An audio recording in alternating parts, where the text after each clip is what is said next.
실제로 겪었던 실화괴담들. 첫 번째 이야기. 돌아가신 어머니가 나를 보살펴 주신 걸까? 이건 내 친구를 만나서 들은 얘기야. 들은 지 좀 돼서 그런지 사실 좀 가물가물해. 하지만 거짓말을 할 친구도 아니고 그런 심성의 아이도 아니기 때문에 말에 어딘가 안 맞는다면 그건 내 기억력 탓이지. 절대 친구 탓이 아니야. 내가 아직 대학을 다닐 때 친구한테 다급히 전화가 온 적이 있었어. 무슨 일이냐 했더니 방송 작가한테서 자꾸 연락이 온다고 했어. 아마도 내 친구에게 있었던 일 때문에 취재를 하고 싶었다나 봐. 하지만 내 친구는 그걸 잊고 싶었기 때문에 작가에게 거절을 했지만 정이 많은 내 친구가 딱 끊어서 연락을 못했나 봐. 그래서 나에게 대신 좀 말해달라는 거였지. 그래서 나는 대신 전화로 지금 가족들이 힘들어하고 있으니 더 이상 취재 관련된 것으로 내 친구를 괴롭히지 말아달라고 했어. 무슨 일이 있었냐고? 내 친구는 오랫동안 사귄 남자친구가 있어. 근데 그 남친네 부모님은 예전에 이혼을 하셨어. 아버지의 음주나 폭행, 이런 것들 때문이었지. 그래서 남친과 누나, 그리고 어머니까지 세 가족이 살고 있다더군. 그런데 어느 날 아버지가 찾아오신 거야. 술에 취한 채로 말이야. 그리고는 나가라는 어머니와 언성을 높인 끝에 어머니를 살해하셨어. 남친은 그걸 막다가 다리에 부상을 입었고 아버지는 바로 경찰에 잡혔고 아직 교도소에 계셔. 남친이 입원한 후 옷가지들을 가질러 집에 갔을 때 정리되지 않은 집 풍경이 너무 무서웠다고 내 친구가 말했었어. 작가는 이 일 때문에 전화를 했었어. 사실 이 일이 있고 난 후에 한 번 기사가 뜬 적이 있는데 오보가 났더라고. 황혼의 가정 파괴, 이런 비슷한 제목이었나. 기사에선 마치 어머니가 월급을 요구하고 뭐 이런 금전적인 문제처럼 나와 있더라고. 사실은 그게 아니었지만 여튼 그 일이 있은 후의 일이야. 사건도 정리되었고 어머니도 잘 장례를 치렀지. 내 친구랑 남친은 같은 곳에서 일을 해. 일의 특성상 휴일에 쉴 수 없고 주말에도 못 쉬어. 그런데 둘 다 같은 난로에서 묘하게 휴일을 맞추게 된 거야. 그래서 놀러 가기로 했다나 봐. 내 기억이 여름이었으니까 계곡에 있는 펜션에 가려고 했었어. 친구네 동네에서 렌트카에 들려서 남친이 차를 렌트하고 거기서 딱 빠져나오는 순간 사고가 난 거야. 신호 따위 완전 무시해버린 택시가 와서는 내 친구네를 옆으로 들이박은 거지. 누가 봐도 택시 운전수의 과실이었다나 봐. 친구랑 남친은 어디 다친 곳은 없었대. 그치만 차에서 내리는 순간 다리가 풀려서 주저앉았다고 하더라고. 많이 놀랐나 봐. 나중에 들은 얘기였는데 택시기사는 그때 손님까지 태우고 있었다 하더라고. 근데 택시기사가 사고를 낸 후에 바로 차에서 내려서는 이랬대. 죄송합니다. 제 탓입니다. 무조건 제 탓입니다. 라고 말이지. 그치만 좀 이상하잖아. 사고 나서 차에서 내리자마자 땅에 머리를 박고는 사과를 하더래. 아버지 뻘 드시는 분이 그러고 있으니 일으켜 세우고 기사님 하시는 말씀이 나도 빨간불이라 멈춰 있었다. 하지만 갑자기 내 의지와는 다르게 내가 앞으로 갑자기 엑셀을 밟았다. 이건 결단코 내 의지가 아니었다. 나는 정말로 이러고 싶지 않았지만 내 몸이 움직이지 않았다. 정말로 죄송하다. 뒤에 타고 있던 승객도 다행히 별로 다친 곳은 없었대. 승객도 증언했고 말이지. 갑자기 멈춰있던 차가 서서히 움직이더니 앞으로 가서는 그쪽 차를 박더라고 하더래. 보험 처리인지 뭔지 모르겠지만 그냥 그걸로 마무리 짓고 여행이 다 뭐야.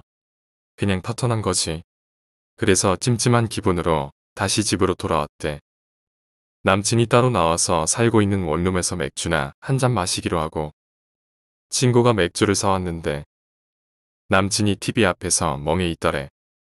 왜 그러냐 하니 TV에서 마침 뉴스를 해주고 있었는데 친구네가 그날 가기로 했던 펜션 부근에 산사태가 있었나봐. 비가 내려서 산이 무너진 거지. 그래서 그 근방이 다 잠겼다나. 둘 다 그 자리에서 얼음이 되었고 남친이 입을 딱 떼더래. 엄마 라고 했지. 사실 아직도 그때의 왜 어머니를 불렀는진 모르겠어. 하지만 남친은 아마도 어머니께서 우리를 지켜주셨다고 믿고 있는 것 같다더라고. 그곳에 가지 못하게 가벼운 접촉 사고를 내준 건 아니냐고. 우리를 막아준 거라고. 뭐 우연의 일치일 수도 있지만 하필 딱 그날 그렇게 되었다는 게 나는 신기했어. 얘기를 끝마친 친구의 표정은 우울했고 나도 그냥 어머니의 명복을 빌어주는 일밖에 할 수 없었지.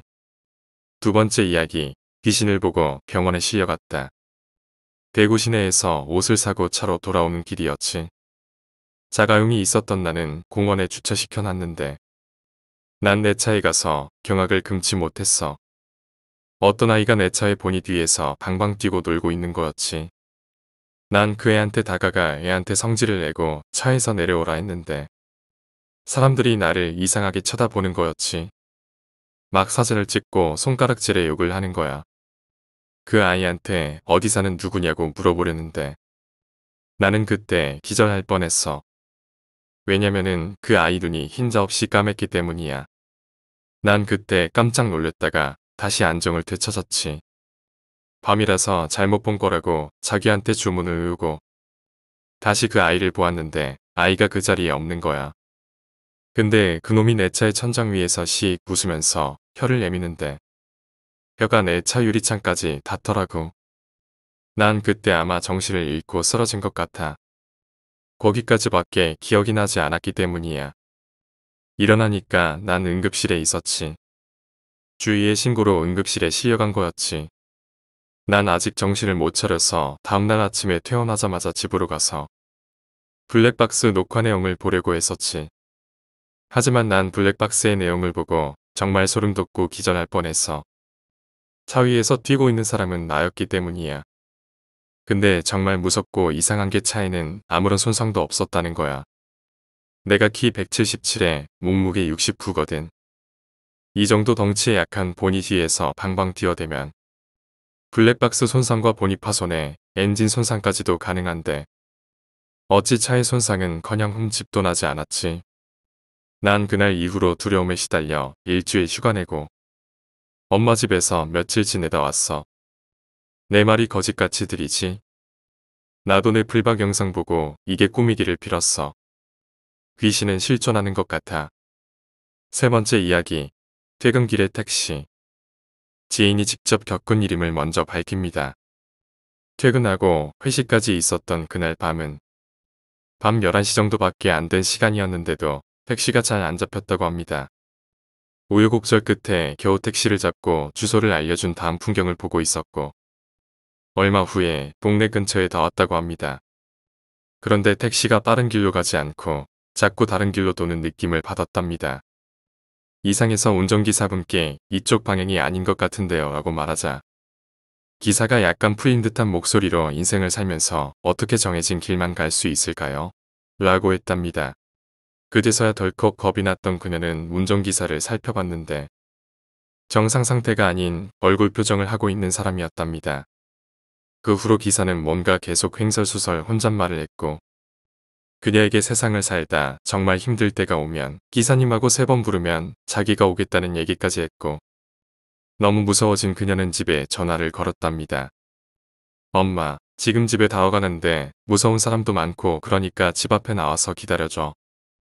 이 통화가 끝나고 조금 있다 기사가 말했답니다. 그 사람이 난데. 천만다행으로 그녀는 아무 일도 없이 집으로 올 수 있었지만 그 후로 1년 넘게 택시는 못 탔다고 합니다.